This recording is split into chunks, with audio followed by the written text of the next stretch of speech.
Une jeune belle-fille avait décidé de passer une journée d'été typique à la maison, sans se douter que sa simple tenue décontractée déclencherait une véritable tempête. Sa belle-mère entra dans la cuisine, la voyant en short et débardeur, entra dans une colère noire. Avant de commencer l'histoire, n'oubliez pas de laisser un like et de vous abonner à la chaîne pour voir plus d'histoires comme celle-ci.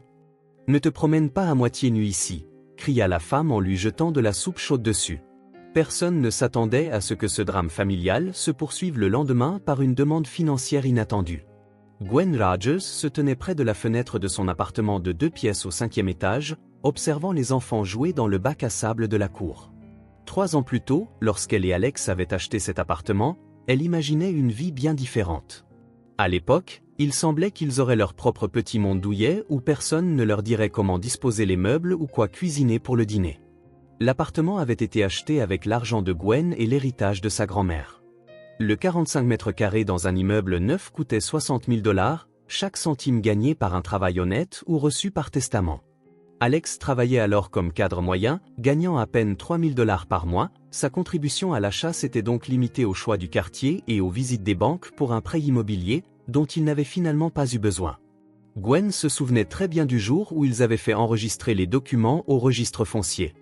Elle avait insisté pour que l'appartement soit enregistré uniquement à son nom, ayant entendu trop d'histoires de femmes se retrouvant sans rien après un divorce. Alex n'avait pas protesté à l'époque.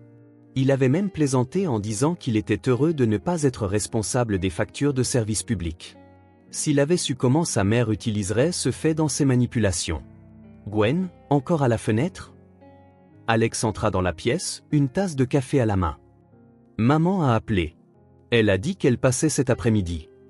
Gwen sentit son estomac se nouer, une sensation familière. Dolores Rogers, sa mère, avait transformé leur vie de famille en une sorte de théâtre de l'absurde où elle jouait le rôle du metteur en scène principale. Et Gwen était l'actrice sans talent, constamment corrigée et critiquée. Elle vient encore? Gwen ne put cacher l'irritation dans sa voix. Je devrais peut-être lui donner les clés pour qu'elle puisse s'installer directement ici. Ne commence pas, dit Alex en posant la tasse sur le rebord de la fenêtre. Elle veut juste aider. Et puis, tu sais à quel point ça l'inquiète que nous vivions séparément. Inquiète. Gwen ricana mentalement. Dolores Rogers était seulement inquiète d'avoir perdu le contrôle sur son fils. Avant le mariage, Alex vivait avec sa mère dans un 2 pièces en périphérie de la ville où tout était régi par elle. Quoi cuisiner, quand faire le ménage, quand se coucher. L'homme de 30 ans devait justifier chaque centime dépensé et demander la permission de rester tard au travail. Gwen avait rencontré Alex dans un club de sport. Il semblait intéressant et cultivé, bien qu'un peu puéril, mais elle avait mis cela sur le compte de la timidité et d'une éducation à la maison. Ce n'est qu'après le mariage qu'elle réalisa qu'elle avait confondu la puérilité avec la gentillesse et l'éducation à la maison avec une absence totale d'opinion indépendante. La première visite de la belle-mère eut lieu une semaine après le retour de lune de miel des jeunes mariés. Dolores Rogers arriva avec un énorme sac de courses et se dirigea directement vers la cuisine. Alex est habitué à une certaine nourriture, annonça-t-elle en déchargeant céréales, conserves et produits semi-finis surgelés sur la table. J'ai noté les recettes de ses plats préférés. Et n'oublie pas, il a l'estomac fragile. Pas d'épices ni de friture. Gwen essaya d'être polie à ce moment-là. Merci beaucoup, Dolores Rogers, mais j'ai déjà appris toutes ses préférences. Nous cuisinons ensemble. Nous expérimentons. Expérimenter? La belle-mère haussa un sourcil. Ma chérie, on n'expérimente pas avec la santé de son mari. Cette soupe, il en mange depuis son enfance. Elle tapota du doigt une boîte de ragoût. Et seulement des pâtes de cette marque. Il est allergique à tout le reste. Alex, qui se tenait à proximité, hocha la tête docilement. Une allergie? Gwen se souvenait très bien comment, lors de leur dîner romantique, ils dévoraient des pizzas épicées et des salades exotiques, mais elle ne discuta pas. La première impression est importante. La surprise suivante l'attendait 2 jours plus tard. En rentrant du travail, Gwen trouva tous les meubles du salon réaménagés. Le canapé était tourné vers le mur, les fauteuils poussés dans un coin, et la télévision était inclinée de manière inconfortable. « Alex, qu'est-ce que c'est que ça ?» demanda-t-elle à son mari, qui regardait paisiblement la télévision la tête en arrière parce que l'écran était maintenant accroché trop haut. « Maman est passée. Elle a dit que c'était mieux comme ça. D'après le Feng Shui, pour l'harmonie familiale. » Le feng shui? Gwen n'en croyait pas ses oreilles. Ta mère étudie la philosophie chinoise? Eh bien, elle a lu un article sur Internet. Elle dit que le canapé doit être placé dos à la porte d'entrée pour que les énergies négatives n'entrent pas dans la maison. Gwen passa 1h30 à remettre les meubles en place. Alex aida à contre-cœur, marmonnant quelque chose sur le respect des efforts de sa mère. Ce soir-là, Dolores Rogers appela pour savoir comment ils aimaient le nouvel agencement. Quand elle apprit que tout avait été remis en place, elle se vexa et ne parla plus à sa belle-fille pendant une semaine entière. Mais ce n'était que le début. Progressivement, les visites de la belle-mère devinrent régulières, 2 à 3 fois par semaine, toujours à l'improviste, toujours avec une mission pour améliorer leur foyer. Elle apportait des provisions que Gwen ne savait pas cuisiner, des fleurs que Gwen n'aimait pas, et des conseils non sollicités sur l'organisation de la vie de famille. Gwen, ma chérie, disait Dolores Rogers en entrant dans l'appartement sans frapper et en se dirigeant directement vers la cuisine. Je pensais, tu ne ranges pas bien tes légumes. Les pommes de terre doivent être conservées dans un endroit sombre, pas sur le balcon. Et les oignons ne doivent pas être gardés au réfrigérateur. Ils y étouffent. Ou encore, Alex, mon fils, montre à maman la salle de bain. Oh, c'est quoi cette poudre que tu as? Je t'ai dit que seule la poudre pour bébé hypoallergénique te convient. Et les serviettes doivent être changées tous les 3 jours, pas une fois par semaine. C'est l'hygiène de base. Au début, Gwen essayait d'expliquer qu'ils avaient leur propre routine, leurs propres habitudes. Puis elle commença à résister gentiment. Quand cela n'aida pas non plus, elle eut recours à la confrontation ouverte. Mais à chaque fois, Dolores Rogers se plaignait à son fils de la belle-fille qui ne respectait ni n'appréciait ses attentions. « Maman, peut-être que tu ne devrais pas venir si souvent », osa dire Alex une fois. Gwen a ses propres idées sur la tenue de la maison. Ses propres idées? Dolores Rogers leva les bras au ciel. Alex, je t'ai élevé pendant 30 ans. Je sais ce dont tu as besoin. Et elle, que sait-elle? 3 ans de mariage et tout est en désordre. Hier, je suis passé. Le frigo est plein de plats préparés. Il y a de la poussière dans les coins et elle est juste assise sur Internet. Est-ce que c'est ça, s'occuper de son mari? Alex se taisait, comme toujours lorsqu'il s'agissait de choisir entre sa mère et sa femme. Au début, Gwen pensait qu'il ne voulait tout simplement pas contrarier une femme âgée. Plus tard, elle comprit qu'il avait peur des conflits en général, et surtout de la désapprobation de sa mère. Le point culminant fut atteint le jour où Dolores Rogers arriva pour un grand nettoyage. Gwen était au travail et Alex avait donné les clés à sa mère pour arroser les plantes. Quand Gwen rentra chez elle, elle trouva tout l'appartement sens dessus-dessous, les meubles déplacés, les affaires réarrangées, et les placards dans un nouvel ordre. « Alex !» cria-t-elle en voyant son mari dans la cuisine. « Que s'est-il passé ici ?»« Maman a décidé de nous aider, dit-il d'un air coupable. Elle a dit qu'elle voulait faire le ménage depuis longtemps, mais qu'elle ne se sentait pas à l'aise de le faire en ta présence. »« Pas à l'aise avec moi ?» Gwen sentit ses oreilles bourdonner de rage. « Alex, c'est mon appartement, ma propriété. Je paie les impôts, les charges, et je fais les réparations avec mon propre argent. Oui, mais nous sommes une famille. » Famille? Gwen s'assit sur le canapé, qui pour une raison quelconque se trouvait maintenant dans la chambre. « Alex, ta mère a fouillé dans mes affaires personnelles. Elle a réarrangé mes sous-vêtements, lu mes notes dans mon carnet, et jeté la moitié de mon maquillage parce qu'elle pensait que c'était nocif. » Alex resta silencieux, et ce silence était plus éloquent que n'importe quel mot. Il ne voyait pas de problème. Pour lui, il était naturel que sa mère ait le droit de gérer son foyer, même si la maison appartenait à sa femme. « Tu sais quoi ?» Gwen se leva et se dirigea vers l'entrée. « Je vais faire un tour. Réfléchis à qui est vraiment le chef dans cette famille, la femme ou la maman. » Elle passa 3 heures dehors à réfléchir à la situation. Elle aurait pu faire une scène, exiger qu'Alex fasse un choix, poser un ultimatum, mais quelque chose lui disait qu'il prendrait le parti de sa mère. Jusqu'à présent, il l'avait choisi dans chaque conflit. Quand elle rentra à la maison, Gwen trouva les 2 Rogers, mère et fils, à table. Ils buvaient du thé avec un gâteau, discutant calmement des autres améliorations qu'ils pourraient apporter à l'appartement. « Ah, Gwen est rentrée », dit Dolores Rogers sans même lever les yeux. « Assieds-toi pour le thé. J'ai apporté ton Napoléon préféré. » Ce n'était pas le gâteau préféré de Gwen. Elle n'aimait même pas les sucreries. Mais la belle-mère croyait obstinément connaître les goûts de sa belle-fille mieux que Gwen elle-même. « Merci. » Je n'en veux pas, répondit Gwen sèchement. Tu n'en veux pas? Dolores Rogers la regarda enfin. C'est étrange, fesse. Ta Gwen est-elle toujours aussi impolie? Gwen sentit quelque chose se briser en elle. Impolie? Dans son propre appartement, après que cette femme a fouillé dans toutes ses affaires. Dolores Rogers, dit-elle aussi calmement que possible, la prochaine fois, veuillez me prévenir avant votre visite et ne touchez pas à mes affaires personnelles. Affaires personnelles? La belle-mère haussa les sourcils de surprise. Ma chérie, quelles affaires personnelles peut-il y avoir dans une famille? Nous sommes tous parents ici. Puis, baissant la voix pour un murmure confidentiel, je ne suis pas une tante venue de nulle part. Je suis la mère de ton mari. J'ai le droit de m'occuper de mon fils. S'occuper de votre fils, oui. Fouiller dans mes documents et ma trousse de maquillage, non. Gwen, soupira Dolores Rogers. Je vois que tu es fatigué après le travail. Ne nous disputons pas pour des bêtises. Alex, sers un peu de thé à ta femme. Qu'elle se calme. Alex versa silencieusement du thé dans une tasse et la tendit à Gwen. Son visage montrait une telle soumission et un tel désir d'éviter les conflits qu'il devint tout à fait clair que parler avec lui était inutile. Il ne prendrait jamais le parti de sa femme si cela signifiait affronter sa mère.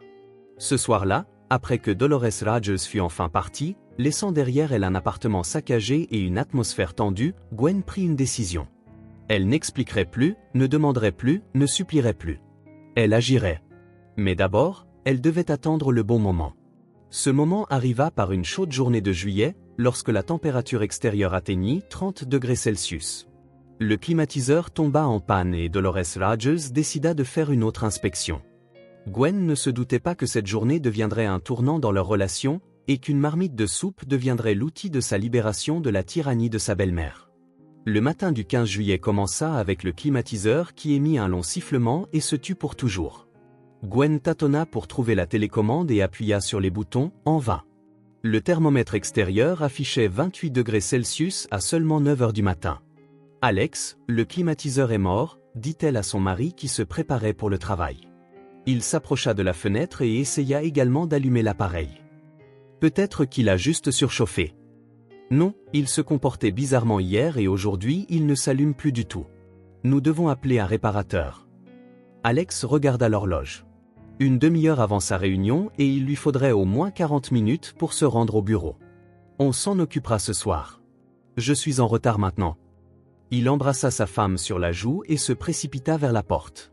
Et ne cuisine rien de chaud. Allume le ventilateur.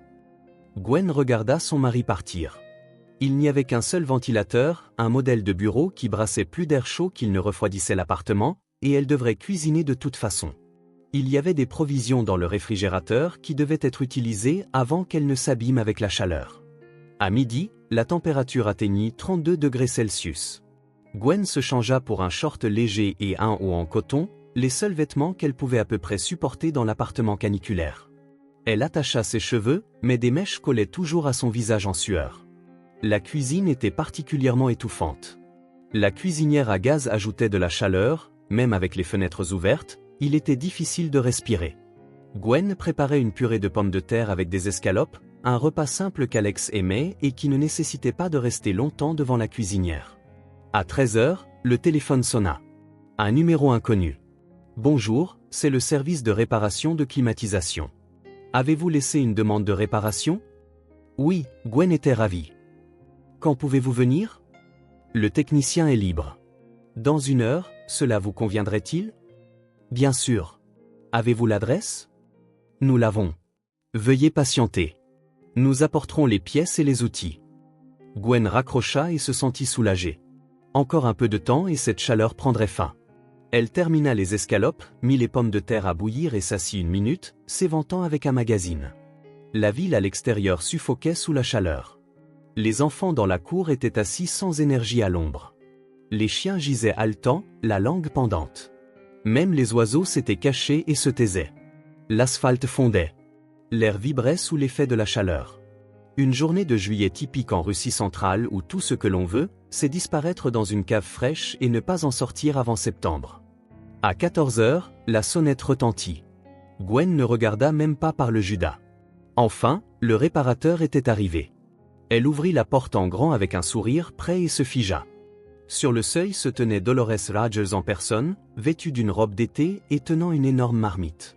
Malgré la chaleur, sa belle-mère avait l'air impeccable, coiffée, maquillée, un collier de perles autour du cou qu'elle portait pour la dignité. « Bonjour, Gwen », dit Dolores Rogers, mais sa voix était plus froide que de la glace dans un congélateur.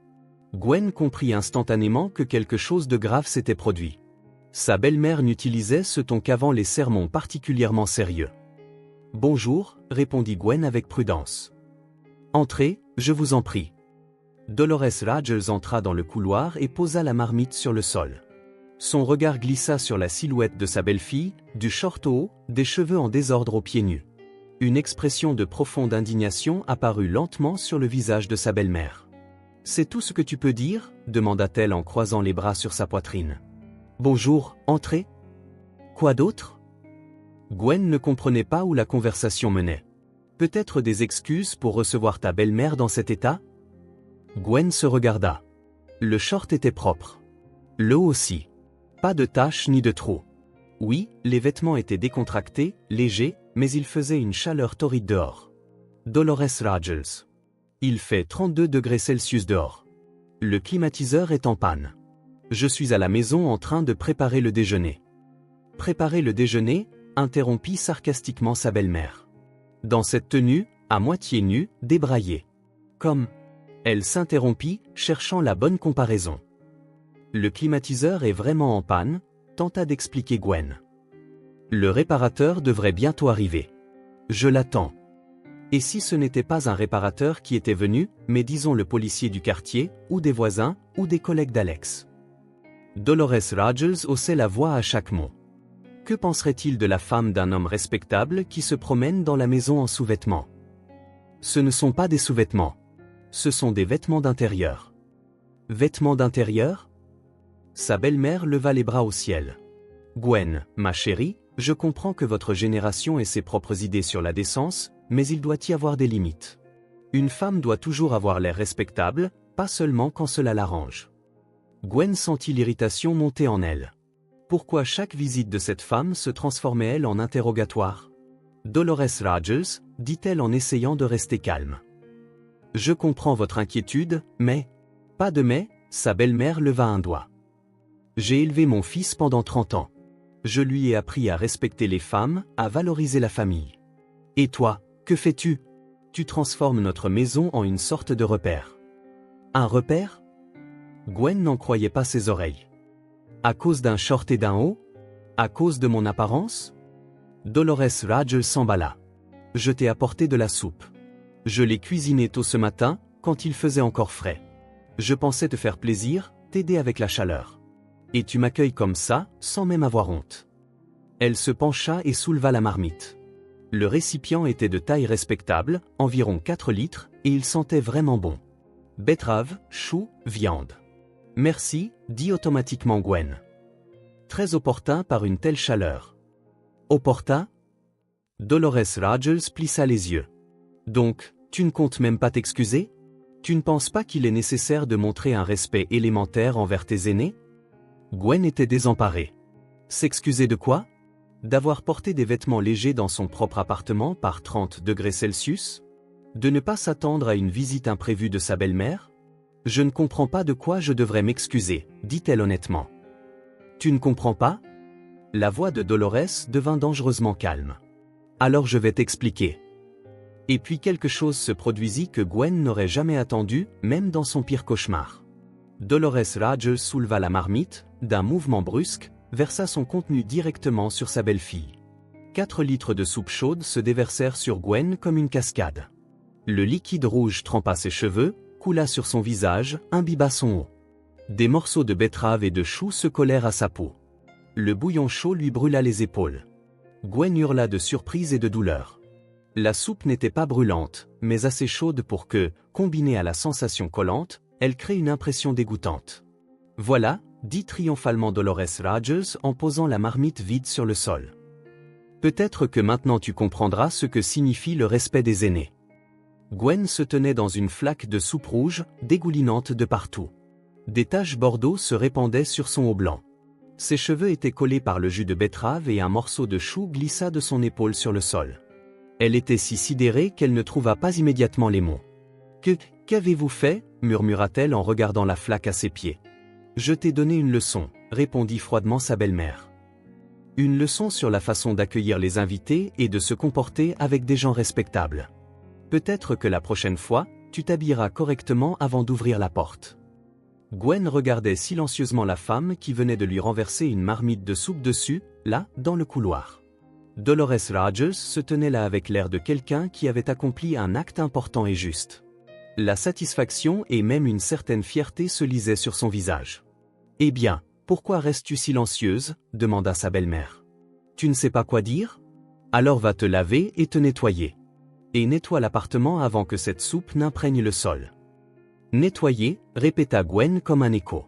« Bien sûr. Ne reste pas plantée là comme une statue.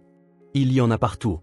Heureusement que je suis venue en chaussures fermées, sinon je me serais sali les pieds. » Dolores Rogers se pencha, ramassa la marmite vide et se dirigea vers la porte. « Lave la marmite et donne-la à Alex pour qu'il la ramène » lança-t-elle par-dessus son épaule. « Et la prochaine fois, souviens-toi, la famille est sacrée, et une chose sacrée doit être respectée. Au revoir, Gwen. » La porte claqua. Gwen resta seule dans le couloir, trempée de soupe. Le silence était si complet qu'elle pouvait entendre le liquide rouge goutter de ses cheveux sur le sol. Goutte, goutte, goutte. La première chose qu'elle fit fut d'enlever ses pantoufles trempées et de se rendre sur la pointe des pieds à la salle de bain. Le miroir lui renvoya une image terrible. Cheveux rouges de jus de betterave, visage strié, le haut irrémédiablement ruiné. Un morceau de carotte pendait à son épaule. Gwen alluma la douche et resta sous l'eau sans enlever ses vêtements. L'eau chaude enleva la soupe, mais l'odeur de betterave s'était imprégnée dans ses cheveux, et les taches sur le haut ne faisaient que s'intensifier. Elle se lava les cheveux 2 fois, puis une fois de plus. Mais l'arôme de soupe de légumes ne partait pas. Quand elle sortit enfin de la douche dans un peignoir propre, le couloir ressemblait à un champ de bataille. Flaques rouges, morceaux de légumes, taches sur les murs. Dolores Rogers s'était vraiment surpassée. Gwen apporta une serpillière, un seau et des chiffons. Le nettoyage prit 1h30. Elle dut frotter non seulement le sol, mais aussi les plinthes, la porte et même une partie du mur. La soupe avait éclaboussé assez loin. Certaines taches ne partaient pas et ne s'estompaient qu'un peu. Gwen calcula mentalement le coût de la réparation du couloir. À 16h, le réparateur de climatisation appela. « Bonjour. Je suis à l'entrée de votre immeuble. Je monte. » « Oui, bien sûr, » répondit Gwen en regardant le couloir. Il était plus ou moins rangé, mais l'odeur de soupe flottait encore dans l'air. Le réparateur s'avéra être un homme d'une 40aine d'années, expérimenté et bavard. Il diagnostiqua rapidement le problème. Le compresseur avait grillé et devait être remplacé. Le travail prendrait 3 heures, plus le coût de la pièce. Compris, acquiesça Gwen. Je vous en prie, commencez. Pendant que le réparateur travaillait sur le climatiseur, elle s'assit dans la cuisine, essayant de mettre de l'ordre dans ses pensées. Ce qui s'était passé n'avait aucun sens. Une femme adulte, une dame âgée, lui avait versé une marmite de soupe dessus, tout ça parce qu'elle portait un short et un haut dans son propre appartement par une chaude journée de 30 degrés Celsius. Ce qui la surprenait le plus n'était même pas l'acte en lui-même, mais la certitude avec laquelle Dolores Rogers l'avait fait. Elle n'avait aucun doute sur le fait d'avoir raison, ne s'était pas excusée, n'avait pas eu honte.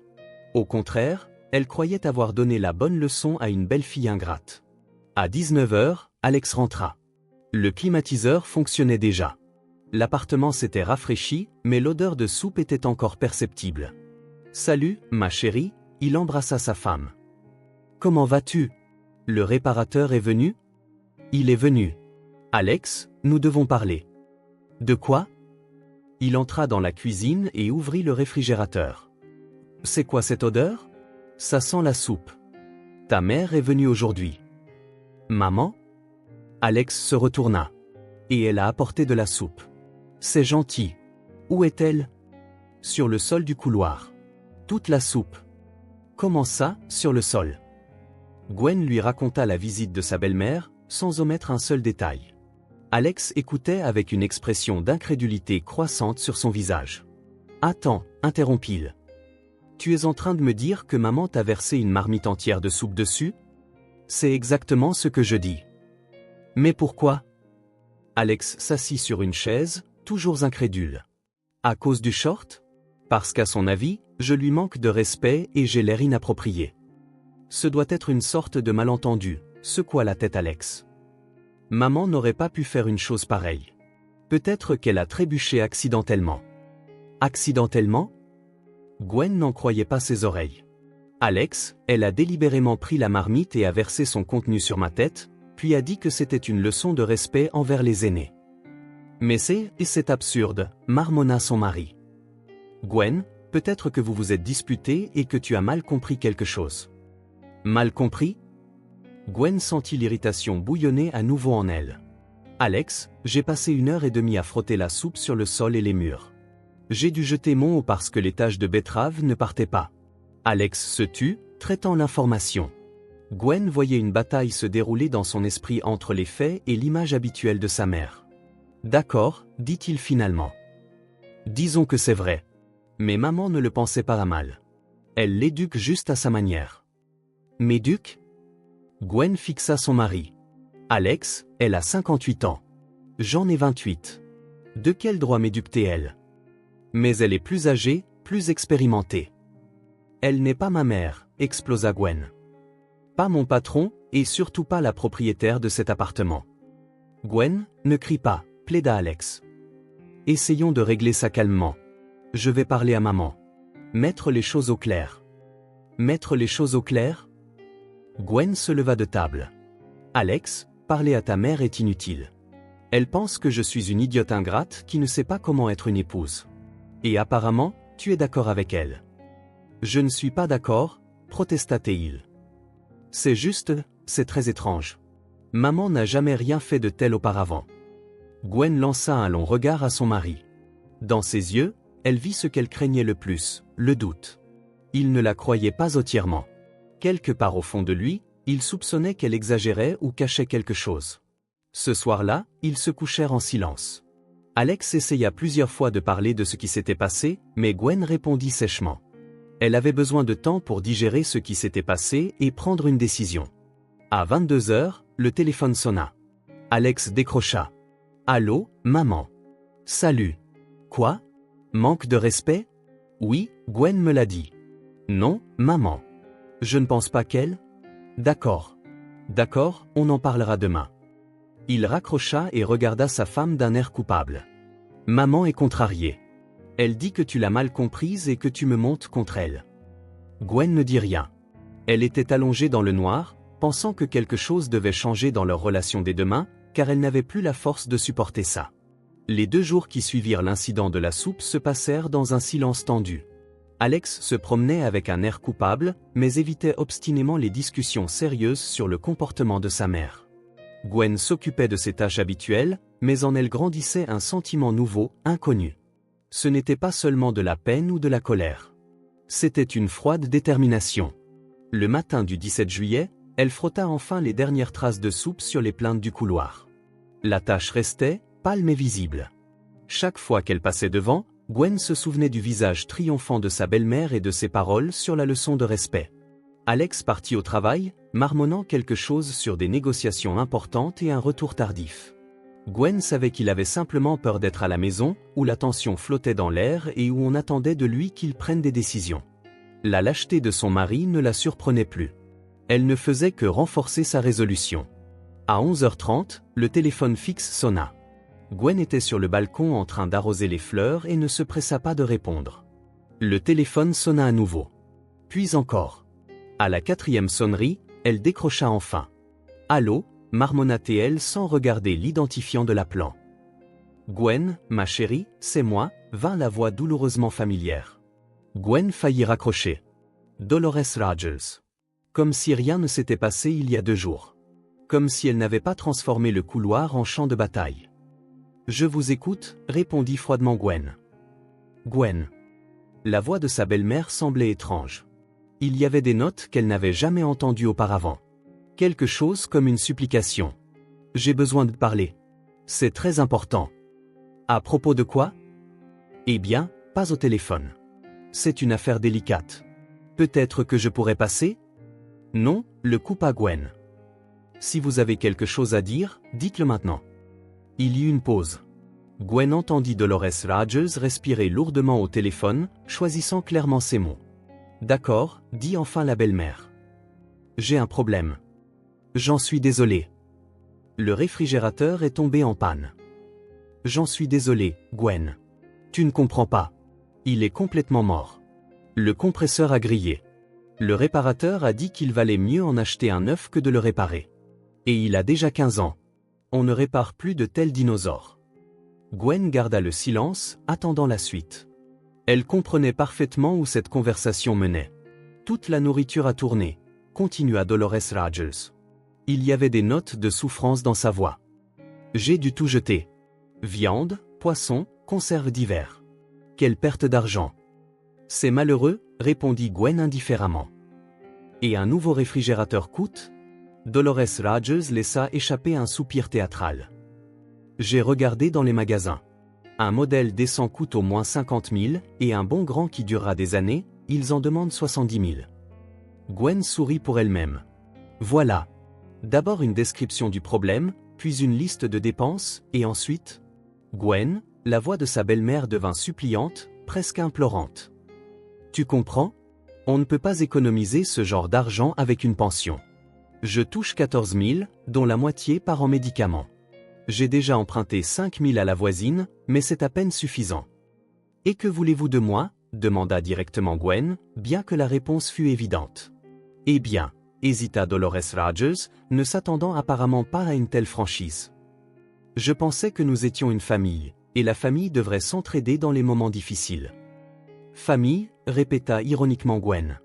Oui, nous sommes parents. Et en plus, tu travailles, tu as un bon salaire, et je suis une personne âgée. Je n'ai personne sur qui compter à part mes enfants. Gwen écouta cette tirade et s'émerveilla mentalement de l'audace de la femme. 2 jours plus tôt, elle avait versé une marmite de soupe sur sa belle-fille, la traitant d'ingrate et d'irrespectueuse. Et aujourd'hui, elle demande de l'argent en appelant aux valeurs familiales. De combien avez-vous besoin ? Demanda-t-elle. Eh bien, pour un réfrigérateur normal, pas le moins cher. 5 cents. Peut-être 550, juste pour avoir une marge. 550 $, répéta lentement Gwen. Oui, j'ai déjà choisi un modèle en magasin. Un 2 compartiments, 280 litres de capacité, très économique, classe A+, et une garantie de 3 ans. Dolores Rogers s'éclaircit, apparemment convaincue que l'affaire était réglée. Des notes joyeuses apparurent dans sa voix. Gwen, tu n'as pas idée à quel point je te suis reconnaissante. Je comprends que c'est beaucoup d'argent, mais je te le rembourserai certainement progressivement. 3 000 par mois. Enfin, 2 ou 3 ? C'est trop, Dolores Rogers, l'interrompit Gwen. Oui, ma chérie ? Vous souvenez-vous de ce qui s'est passé avant-hier ? Une pause. Une très longue pause. Que veux-tu dire ? Demanda prudemment la belle-mère. La soupe. La marmite de soupe que vous m'avez versée sur la tête dans mon propre appartement. Ça ? Dolores Rogers essaya de prétendre que c'était un détail insignifiant dont elle se souvenait. Gwen, pourquoi remets-tu ça sur le tapis ? C'était un malentendu. Je voulais juste te guider, comme une mère. Me guider ? Répéta Gwen. Oui, tu es jeune, inexpérimenté. Parfois, il est utile d'écouter ses aînés. Tu as tout pris de travers, mais ce ne sont que des broutilles, n'est-ce pas ? Nous sommes une famille, après tout. Gwen sentit quelque chose basculer complètement en elle. Comme si un interrupteur avait cliqué et qu'à la place de la patience, un programme complètement différent s'était activé. Vous savez quoi, Dolores Rogers ? Dit-elle, sa voix étonnamment calme et même amicale. Oui, ma chérie ? Je vais vous expliquer en détail ce que vous pouvez faire avec votre réfrigérateur cassé. Quoi ? Je ne comprends pas. La belle-mère se tendit clairement. Gwen se leva de son fauteuil, se dirigea vers la fenêtre et sourit. Le sourire était si sincère et joyeux que si Dolores Rogers l'avait vu, elle se serait immédiatement méfiée. Pour commencer, commença Gwen sur le ton d'un guide touristique. Prenez votre réfrigérateur et fourrez-le-vous bien profond, congélateur inclus. Quoi ? Glapit Dolores Rogers. Attendez, je n'ai pas fini, continua Gwen sur le même ton amical. Une fois que vous vous serez occupé du réfrigérateur, prenez votre demande de 550 $ et fourrez-la là aussi, juste à côté, pour lui tenir compagnie. Gwen, comment osez-vous ? Et maintenant, attention. Voici la partie la plus intéressante, Gwen parlait plus fort mais ne criait pas. Après que le réfrigérateur et l'argent soient dans votre cul, essayez de les sortir avec vos précieuses mains qui aiment tant réarranger les meubles des autres et renverser de la soupe sur les gens. Dolores Rogers haletait d'indignation. Et savez-vous ce qui se passera si vous remettez les pieds dans mon appartement? Continua Gwen, prenant son élan. Si vous vous présentez à nouveau chez moi sans y être invité, si vous osez m'être impoli ou essayez de me faire la leçon sur la vie une fois de plus? Que se passera-t-il? Murmura la belle-mère, apparemment hypnotisée par ce flot d'éloquence. Voici ce qui se passera, chère Dolores Rogers. Vous oublierez le chemin de notre maison pour toujours. Vous oublierez que vous avez un fils nommé Alex. Vous oublierez que vous avez des petits-enfants quelque part que vous pourriez voir, parce que je m'assurerai personnellement que vous disparaissiez de nos vies complètement et irréversiblement. Gwen parlait maintenant presque mélodieusement, comme une cantatrice au sommet d'un aria. Sur son visage, il y avait un sourire béat de quelqu'un qui exprimait enfin tout ce qu'elle avait gardé pour elle pendant des années.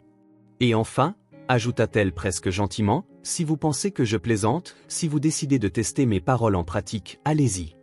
Mais souvenez-vous, j'ai de l'argent, des relations, et surtout, zéro respect pour les vieilles femmes arrogantes qui pensent que le monde leur doit tout. C'est assez clair? Il y eut un silence de mort au bout du fil. Gwen pensa même que l'appel avait été coupé. Allô, appela-t-elle. Dolores Rogers, vous m'entendez? Je t'entends, croassa la belle-mère. Merveilleux. Alors au revoir et bonne chance avec le réfrigérateur. Gwen raccrocha et éclata de rire, un rire franc et sonore, comme elle n'avait pas ri depuis longtemps. Son âme se sentait légère, comme si un énorme fardeau avait été enlevé. Une demi-heure plus tard, son portable sonna. C'était Alex. Gwen, que s'est-il passé? La voix de son mari semblait inquiète. Maman a appelé, pleurant à chaudes larmes. Elle dit que tu l'as terriblement insultée. Insultée? Gwen fut surprise. J'ai juste répondu à sa demande de manière très approfondie et détaillée. Quelle demande? Elle voulait $550 pour le réfrigérateur. Tu imagines le culot? Il y a 2 jours, elle me renverse de la soupe dessus, et aujourd'hui elle demande de l'argent. Gwen, la voix d'Alex devint suppliante. Qu'as-tu fait? Maman est en sanglots. Elle dit que tu lui as dit des gros mots. Des gros mots? Gwen était sincèrement offensée. Je n'ai pas dit un seul gros mot. Tout était parfaitement poli. Elle dit que tu lui as dit de se fourrer le réfrigérateur dans le cul. Eh bien, techniquement, c'est vrai, admit Gwen. Mais le mot cul est-il vraiment un gros mot? Je pense que c'est une expression tout à fait littéraire. Gwen. Alex, écoute-moi attentivement. Ta mère m'a renversé une marmite de soupe chaude dessus il y a 2 jours, dans notre couloir, et aujourd'hui elle appelle pour demander de l'argent. Tu ne trouves pas ça étrange? Alex se tut. Tu le vois bien sûr, continua Gwen. Mais tu as peur de te disputer avec elle. C'est plus facile pour toi de sacrifier ta femme que de contrarier ta maman. Ce n'est pas vrai. Rentre à la maison tout de suite et on va régler tout ça. Je ne peux pas. J'ai des négociations. Exactement, soupira Gwen. Tu as toujours quelque chose d'important à faire quand il s'agit de ta mère. D'accord. Continue de travailler et je vais réfléchir à la façon dont nous allons vivre à partir de maintenant. Elle raccrocha le téléphone et réfléchit un instant. Elle devait agir vite, avant que Dolores ne puisse mobiliser son fils pour la défendre. Gwen connaissait parfaitement les tactiques de sa belle-mère.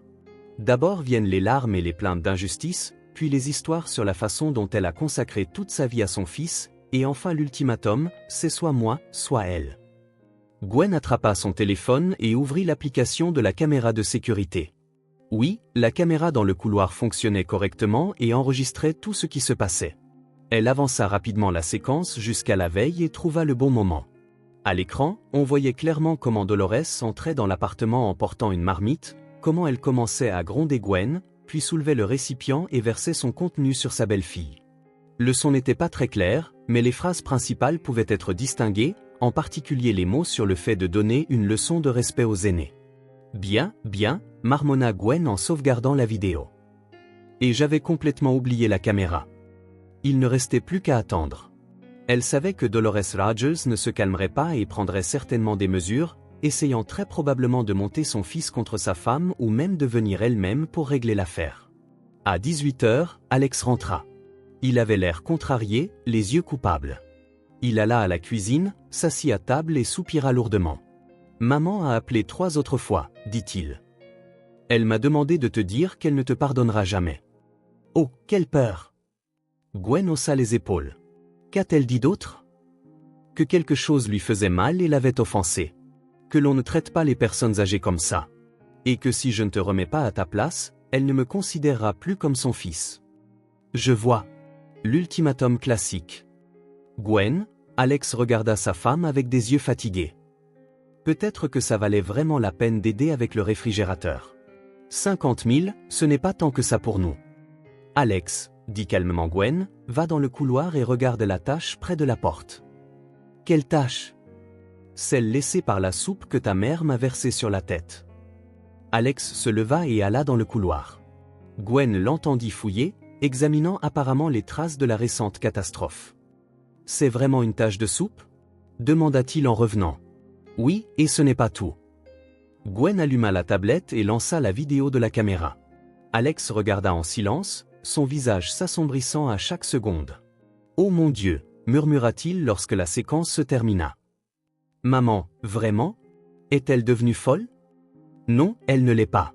Elle a juste décidé de me donner une leçon, de montrer qui est le patron dans la maison. Mais c'est de la maltraitance, n'est-ce pas? Acquiesça Gwen. Et aujourd'hui, cette même femme m'a demandé de l'argent. Et quand j'ai refusé, elle s'est vexée, prétendant que je l'avais insultée. Alex se tut, digérant ce qu'il avait vu. Gwen pouvait voir l'image familière d'une mère attentionnée se briser dans son esprit. « Qu'est-ce qu'on fait maintenant » demanda-t-il finalement. « C'est à toi de décider. Soit tu expliques à ta mère qu'elle a dépassé les bornes, soit nous continuons à vivre comme ça, avec des visites constantes, des leçons et des marmites de soupe. Et la troisième option ? La troisième option, c'est que tu déménages, dit simplement Gwen. Cet appartement est à moi, donc tu devras partir. Mais je suis prête à n'importe quelle issue. Alex regarda sa femme longuement et fixement. Dans ses yeux, elle vit ce qu'elle attendait depuis longtemps, la résolution. D'accord, dit-il. Demain, j'irai chez maman et je lui expliquerai tout. Donc, il n'y aura plus de visites impromptues, de leçons, ou de demandes d'argent après elle, ajouta Gwen. Et pas de demande d'argent, acquiesça Alex. Gwen serra son mari dans ses bras. Enfin, il avait fait un choix, même si elle soupçonnait que ce n'était que le début et que Dolores Rogers n'abandonnerait pas si facilement. Mais le premier pas était fait. Pendant ce temps, dans une autre partie de la ville, une femme âgée était assise dans sa cuisine, croquant une pomme qu'elle gardait dans un thermos. Le réfrigérateur était vraiment tombé en panne, et elle devait acheter ses provisions en petites portions. Mais Dolores Rogers ne savait pas encore que ce n'était que le début de ses épreuves. Le lendemain, Alex partit chez sa mère tôt le matin. Gwen le regarda partir et s'attela à la tâche qu'elle avait reportée pendant une semaine. Elle devait aller à la quincaillerie pour de nouvelles serrures et commander un interphone vidéo avec enregistrement. Elle voulait le faire depuis longtemps, mais repoussait sans cesse. Maintenant, retarder semblait être un crime. À la quincaillerie, elle choisit une serrure à cylindre fiable avec protection contre le perçage et l'effraction. Le vendeur, un homme d'une quarantaine d'années, expliqua longuement les avantages des différents modèles. Celui-là, dit-il en tapotant sur la boîte, est le meilleur de sa catégorie. Même si la clé est copiée, il ne s'ouvrira pas sans un code spécial. Et le cylindre peut être changé sans toucher à tout le mécanisme. On le prend, décida Gwen, et un interphone vidéo avec enregistrement sur carte mémoire. Bon choix, approuva le vendeur. La vie est comme ça de nos jours. Mieux vaut prévenir que guérir. Gwen sourit. Si seulement il savait de qui elle comptait se protéger. Pendant qu'elle faisait ses courses, Alex passa 3 heures avec sa mère. Il revint sombre et épuisé, comme après une grave maladie. Alors, comment ça s'est passé ? Demanda Gwen en le rencontrant dans le couloir. Difficilement. Il enleva sa veste et la suspendit au porte-manteau. Très difficilement. Au début, maman a tout nié, puis elle t'a accusé de l'avoir provoqué. Et à la fin, elle a pleuré et a dit que je l'avais trahi. Tu lui as montré la vidéo ? Je l'ai fait. Elle a dit qu'elle était montée. Alex alla à la cuisine et s'affala sur une chaise. Puis, quand elle a réalisé que je ne la croyais pas, elle a commencé à se justifier. Elle a dit qu'elle voulait te donner une leçon, que les jeunes de nos jours avaient complètement perdu le nord. Et qu'as-tu dit? Je lui ai dit que si jamais elle refaisait quelque chose comme ça, elle ne me verrait plus. Et qu'il n'y aurait pas d'argent pour le réfrigérateur, qu'elle devrait se débrouiller seule. Gwen s'assit à côté de son mari et lui prit la main. Je sais que c'est difficile pour toi, mais il n'y avait pas d'autre moyen. Je comprends, soupira Alex. C'est juste que j'ai passé 30 ans à penser une chose d'elle, et il s'est avéré que c'était tout autre chose. C'est comme découvrir que la Terre est plate. Le lundi, le serrurier vint changer les serrures. Gwen prit spécifiquement un jour de congé pour superviser le processus. Elle rassembla les anciennes clés dans un sac et les rangea dans le placard, comme preuve d'une époque révolue. L'interphone vidéo fut installé le mardi. Maintenant, il pouvait voir qui était à la porte et enregistrer toutes les visites sur une carte mémoire. Gwen régla le système pour qu'il enregistre 24 heures sur 24 avec écrasement automatique une fois par mois. N'est-ce pas un peu excessif? Demanda Alex en regardant le moniteur de l'interphone. Après la marmite de soupe, rien ne peut être excessif, répondit Gwen. Dolores ne se montra pas pendant 4 jours. Gwen avait commencé à penser que la conversation avec son fils avait fonctionné. Mais le vendredi soir, l'interphone sonna. Le visage familier de sa belle-mère apparut à l'écran. « Alex, mon cher fils, c'est maman », vint la voix à travers le haut-parleur. « Ouvre la porte, s'il te plaît. » Alex regarda sa femme d'un air interrogateur. Gwen hocha la tête. « Voyons voir ce qui se passe. »« Maman », dit Alex au téléphone. « Où sont les clés, mon fils ? » « Les clés ne fonctionnent pas. Avez-vous changé les serrures ? » ?»« Oui. Et tu ne m'as pas prévenu que tu viendrais ? » Pause. À l'écran, Dolores Rogers ajusta nerveusement ses cheveux. « Alex, c'est moi, ta mère. Ai-je vraiment besoin de te prévenir ? » ?»« Oui, dit fermement Alex. Nous nous étions mis d'accord là-dessus. Mais j'ai des cadeaux pour vous. » Des notes suppliantes apparurent dans la voix de sa mère. « J'ai acheté un gâteau, des fruits. » Gwen fit signe à son mari que la décision lui appartenait. Alex se tut, regardant l'écran où sa mère se tenait avec un grand sac. « D'accord, dit-il finalement. Monte. » Dolores Rogers entra dans l'appartement, une personne complètement différente. Pas d'arrogance, pas de leçon. Elle enleva timidement ses chaussures, suspendit soigneusement sa veste et sourit avec incertitude à sa belle-fille. « Gwen, dit-elle presque dans un murmure. Je voulais m'excuser pour ce qui s'est passé. J'ai eu tort. » Gwen observait silencieusement sa belle-mère. Les excuses ne semblaient pas très convaincantes, plutôt une mesure forcée. « Pourquoi exactement ? » demanda-t-elle. Eh bien, Dolores Rogers trébucha sur le mot soupe. La belle-mère eut du mal à prononcer les mots. « Je n'aurais pas dû agir comme ça. Je n'aurais pas dû te verser de la soupe dessus. Et je ne le referai plus. » Gwen hocha la tête. « Au moins ça. » Alex expira de soulagement, pensant apparemment que le plus dur était passé. Dolores Rogers alla à la cuisine et commença à déballer ce qu'elle avait apporté.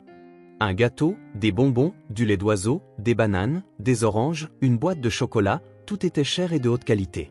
« C'est pour vous, mes chers. » Elle essaya de parler gentiment, mais cela sonnait étrange. « Je sais que vous aimez les sucreries. » Gwen ne dit pas qu'elle n'aimait pas les sucreries et qu'Alex était au régime ces derniers temps.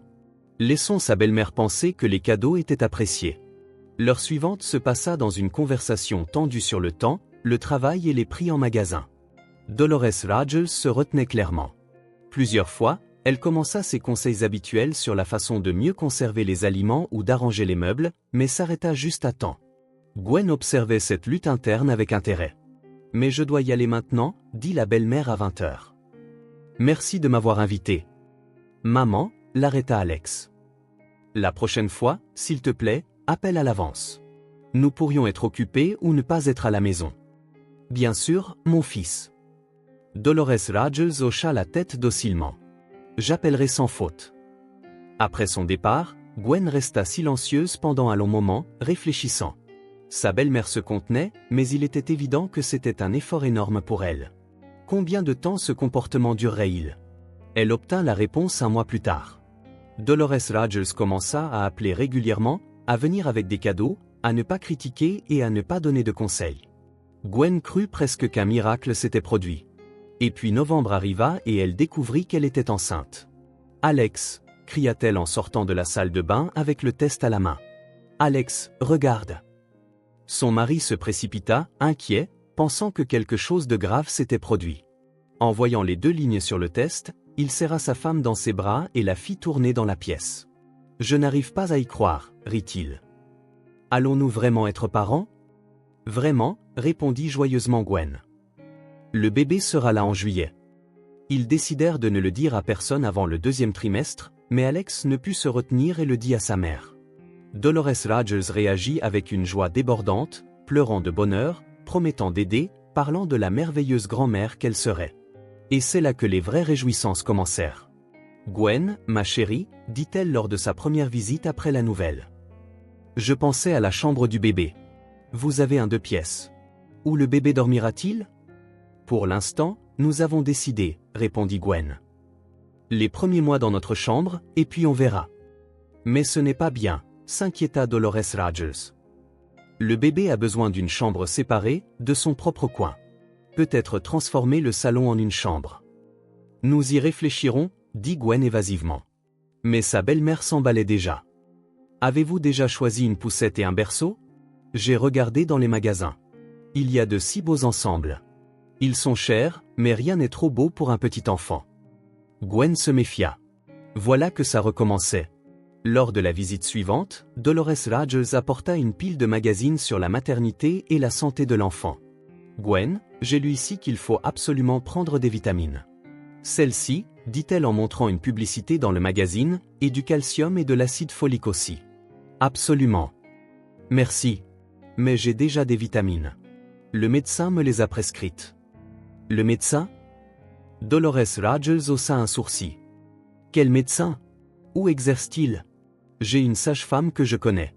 Des mains en or. Elle a fait naître des bébés toute sa vie. Je suis inscrite à la clinique pour femmes. Une clinique ordinaire ? La belle-mère était horrifiée. Gwen, ce sont des étudiants qui y travaillent. Non, ce n'est pas bien. Il faut trouver un bon médecin dans une clinique privée. Alex, parle à ta femme. Ne la laisse pas lésiner sur la santé du bébé. À la mi-décembre, les conseils devinrent quotidiens. Dolores Rogers appelait tous les soirs pour savoir comment Gwen se sentait et donnait toujours une sorte de recommandation. Parfois, il fallait marcher plus, parfois travailler moins, parfois mieux manger. « Gwen, manges-tu de la viande ?» demanda-t-elle. « Le bébé a besoin de protéines. Et absolument du lait. Au moins 1 litre par jour. » Dolores Rogers, le lait me donne la nausée. C'est la nausée matinale. Ça passera. Mais pour l'instant, force-toi à en boire. C'est pour le bébé. Ou encore, Gwen, ne portes-tu pas de talons hauts ? C'est très dangereux. Et ne porte pas de jeans serrés. Ça perturbe la circulation sanguine. Gwen serra les dents et répondit brièvement. Elle comprenait que sa belle-mère voulait sincèrement aider, mais cette sollicitude intrusive commençait à l'agacer non moins que les leçons précédentes. Le pic fut atteint en janvier. Dolores Rogers arriva avec un énorme sac de vêtements pour bébé. « Regarde ce que j'ai acheté », déversa-t-elle sur le canapé, des grenouillères, des brassières, des bonnets, tout de la meilleure qualité. 100% coton. Dolores Rogers, dit prudemment Gwen. C'est très gentil, mais nous ne connaissons pas encore le sexe du bébé. Peu importe. La belle-mère fit un geste de la main. Les vêtements sont neutres. Ils iront à un garçon ou à une fille. Et ça ? Elle sortit de minuscules chaussons de premier pas. Gwen prit les chaussons dans ses mains. Ils étaient très beaux, mais clairement taillés pour un enfant d'1 an. Merci, dit-elle, mais nous n'en aurons pas besoin avant un moment. Pas avant un moment ? Dolores Rogers s'assit à côté d'elle et posa sa main sur le ventre de sa belle-fille. Oh, je pense que c'est pour bientôt. Tu en es à combien de mois ? 4, répondit Gwen en s'éloignant instinctivement du contact. 4 ? La belle-mère leva les bras au ciel. À mi-parcours déjà. Il est temps de se préparer. Sérieusement. Acheter une poussette, un berceau. Et vous traînez encore les pieds ? Nous ne traînons pas, nous ne nous pressons simplement pas. Ne pas se presser, protesta Dolores Rogers. Et si le bébé arrive plus tôt, alors quoi ? Dans quoi ramènerez-vous le bébé à la maison ? Alex, qui avait écouté la conversation en silence, intervint. Maman, il reste encore 5 mois avant la naissance. Nous aurons le temps de tout acheter. 5 mois, c'est long, mais ça ne fait que le paraître, sermonna la belle-mère. mais en réalité, ils passeront sans que vous vous en rendiez compte. Tu verras, Alex, quand tu iras à la maternité, il n'y aura pas d'affaire pour le bébé. En février, la patience de Gwen céda finalement. Dolores Rogers se présenta à nouveau avec d'autres achats, de la nourriture pour bébé et des couches. Gwen, regarde, il y a une promotion au magasin. Elle montra des paquets de lait maternisé, 30% de réduction. J'ai tout de suite acheté 10 boîtes. Dolores Rogers, dit Gwen, et si j'allaite? Allaiter? La belle-mère fut surprise. Et s'il n'y a pas de lait ou s'il est de mauvaise qualité? Non. Le lait maternisé est plus fiable. La composition est équilibrée. Vitamines, minéraux, bien que l'allaitement soit plus sain. Plus sain, oui, mais ça ne marche pas toujours. Dolores fit un geste de la main. J'ai allaité Alex pendant 3 mois. Puis le lait s'est tari. Heureusement que nous avions du lait maternisé en stock. Gwen regarda la pile de boîtes de nourriture pour bébé. Cher, de qualité, inutile. Merci, dit-elle sèchement, très prudemment. Et regarde les couches. Dolores Rogers sortit un paquet de couches pour nouveau-né, la plus petite taille, également achetée en promotion. Ce soir-là, Gwen resta assise dans la cuisine pendant un long moment, pensant que sa belle-mère recommençait à prendre le contrôle du territoire, mais cette fois sous le couvert de l'attention portée à son futur petit-fils. Et si elle n'était pas arrêtée maintenant, dans quelques mois, elle lui dirait comment emmailloter le bébé, quoi lui donner à manger et quand le coucher. « Alex, dit-elle à son mari, nous devons parler à ta mère. » De quoi? Il leva les yeux de son téléphone. Des limites. Elle recommence à nous diriger. Sauf que maintenant, elle le cache derrière son inquiétude pour le bébé. Oh, allez, Gwen. Maman s'inquiète juste. Elle veut t'aider. Aider, c'est quand on vous demande si vous avez besoin d'aide. Acheter de la nourriture pour bébé sans demander si je prévois d'allaiter. Ce n'est pas de l'aide. Alex réfléchit un instant. Peut-être que tu exagères. Alex, dit patiemment Gwen. Je la connais depuis 4 ans. Elle ne peut pas s'empêcher de diriger les gens. C'est plus fort qu'elle. En mars, un incident se produisit qui mit tout au clair une fois pour toutes. Gwen rentra du travail et trouva un berceau, une table à langer et une commode dans ce qui était autrefois la chambre d'amis, maintenant la chambre d'enfant. Alex, appelait-elle son mari. Qu'est-ce que c'est? Maman l'a acheté, il sortit de la chambre. Une surprise pour toi. Des meubles pour bébé sans mon consentement. Eh bien, elle voulait te faire plaisir, dit-il. Tu es très enceinte. C'est difficile pour toi d'aller faire les magasins. Gwen examina silencieusement les achats. Les meubles étaient beaux, chers, de haute qualité, et absolument pas ce qu'elle voulait pour son bébé. Et où est Dolores Rogers? Elle est partie. Elle a dit qu'elle viendrait demain pour aider à tout arranger. Je vois. Le soir même, Gwen appela sa belle-mère. Dolores Rogers, merci pour les meubles, mais je veux les retourner. Les retourner? La belle-mère ne comprenait pas. Pourquoi? Parce que je ne les ai pas choisis, et je ne les aime pas. Une pause. Gwen. Mais c'est pour le bébé. Quelle différence cela fait-il que ça te plaise ou non? L'important, c'est la qualité. Ça fait une différence. C'est mon bébé. Et je choisirai les meubles. Mais j'ai déjà dépensé l'argent, protesta Dolores Rogers. 7 000 $. Personne ne vous a demandé de les dépenser. Gwen, as-tu perdu la tête? La voix de sa belle-mère devint sèche. J'ai fait ça pour mon petit enfant. Pour votre petit enfant ou pour vous-même, demanda Gwen. Pour que vous puissiez dire plus tard que c'est vous qui avez aménagé la chambre d'enfant. Comment osez-vous? Cria Dolores Rogers. J'y ai mis toute mon âme. Personne n'a demandé votre âme. La prochaine fois, demandez la permission. Gwen raccrocha. Les meubles furent retournés au magasin le lendemain.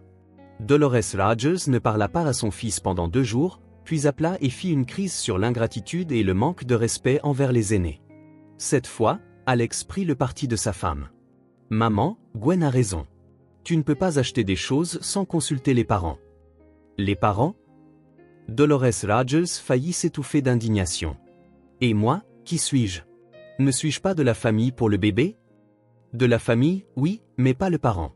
Nous prenons les décisions. Après cette conversation, leur relation fut finalement ruinée. Dolores Rogers venait rarement, restait distante et était clairement offensée. Gwen ne s'en offusqua pas. Au moins, il y avait la paix dans la maison. En juillet, Molly naquit, une petite fille saine et belle, avec les yeux de son père et le caractère de sa mère. Dolores Rogers arriva à la maternité avec un énorme bouquet et des larmes de joie. Quelle beauté, roucoula-t-elle en regardant sa petite fille à travers la vitre. C'est le portrait craché d'Alex quand il était enfant. Elle ressemble plus à Gwen, objecta le père heureux. Non, non, définitivement Alex, insista la grand-mère. Le nez, la bouche, tout de lui. Gwen garda le silence. Le bébé n'avait que 2 jours. Il était trop tôt pour parler de ressemblance, mais la belle-mère avait déjà déclaré que sa petite fille était la copie de son fils. Une nouvelle vie commença à la maison. Molly s'avéra être un bébé calme. Elle dormait et mangeait bien. Gwen l'allaitait malgré les remarques sceptiques de sa belle-mère selon lesquelles le lait maternisé était plus nutritif. « Gwen, es-tu sûre d'avoir assez de lait ?» demandait Dolores Rogers à chaque visite. Le bébé a l'air un peu maigre. Le médecin dit que tout va bien. Les médecins peuvent se tromper, mais je pense qu'il vaut mieux compléter avec du lait maternisé, juste par sécurité. Ou encore, Gwen, pourquoi baignes-tu Molly si rarement ? Les bébés doivent être lavés tous les jours. Les nouveau-nés sont baignés 1 jour sur 2. C'est ce que recommande le pédiatre. Le pédiatre, ricana Dolores Rogers. J'ai eu 3 enfants. Je sais mieux. Gwen serra les dents et ne répondit pas. Sa belle-mère n'avait eu qu'un seul enfant, Alex, mais pour une raison quelconque, elle insistait sur le fait qu'elle en avait eu 3. À l'automne, la patience de Gwen était complètement à bout. Dolores Rogers venait tous les 2 jours, critiquait tout et donnait des conseils sur l'éducation du bébé de 3 mois. Alex, dit Gwen à son mari après une visite particulièrement difficile. Je n'en peux plus. Que s'est-il passé ? Ta mère a dit aujourd'hui que je tenais mal le bébé pendant l'allaitement, qu'il était temps d'enseigner un horaire à Molly et qu'une sucette était absolument nécessaire pour le développement de la mâchoire. Eh bien, elle a de l'expérience. Peut-être que tu devrais l'écouter. Gwen lança un long regard à son mari. Alex, soit tu expliques à ta mère que c'est moi qui élève Molly, soit je le ferai moi-même. De quelle manière ? De la même manière qu'avec le réfrigérateur. Alex tressaillit, se souvenant de cette conversation téléphonique. D'accord, dit-il. Je parlerai à maman. La conversation eut lieu le lendemain. Alex expliqua patiemment à sa mère que les jeunes parents ont le droit de décider comment élever leur enfant. Dolores Rogers écouta avec un visage de pierre. Je vois, dit-elle à la fin. Donc, la grand-mère n'est pas la bienvenue ici. Elle est la bienvenue, mais en tant que grand-mère, pas en tant que nounou. Quelle est la différence ? Une grand-mère aime et gâte. Une nounou enseigne et discipline. Nous voulons la première. Dolores Rogers se tut. Très bien, dit-elle finalement, je serai juste une grand-mère. Et elle tint parole. Elle venait moins souvent, ne donnait pas de conseils, ne critiquait pas, apportait des cadeaux pour Molly, jouait avec elle, aidait à la maison quand on le lui demandait, et devint le genre de belle-mère dont Gwen avait rêvé depuis le début. Certes, parfois elle s'oubliait et commençait à donner des conseils, mais elle se rattrapait rapidement, s'arrêtait ou s'excusait. Désolé, Gwen, c'est une habitude. Ne m'écoute pas. Gwen observait ces changements avec surprise. Il s'avéra que Dolores Rogers pouvait être une personne normale quand elle comprenait les limites. Maintenant, Molly a déjà 3 ans. Grand-mère Dolores, comme l'appelle la petite fille, vient 2 fois par semaine, toujours avec des cadeaux et de la bonne humeur. Elle joue avec sa petite fille, lui lit des contes de fées, aide Gwen à la maison et n'a pas fait une seule leçon en 3 ans. Maman, penses-tu qu'il est trop tôt pour que Molly aille à la maternelle ? Demanda un jour Alex. Qu'en penses-tu ? Répondit prudemment Dolores Rogers. Nous pensons que c'est trop tôt. Alors c'est trop tôt, acquiesça-t-elle. Vous savez mieux. Gwen sourit en écoutant cette conversation. Oui, une bonne secousse vaut parfois des années de patience et de diplomatie. Et le réfrigérateur de Dolores est toujours le même, un modèle bon marché acheté d'occasion. Il fonctionne bien, même s'il fait du bruit la nuit. Chaque fois qu'elle l'ouvre, elle se souvient de cette conversation téléphonique et ne peut s'empêcher de sourire. Une leçon coûteuse, mais utile.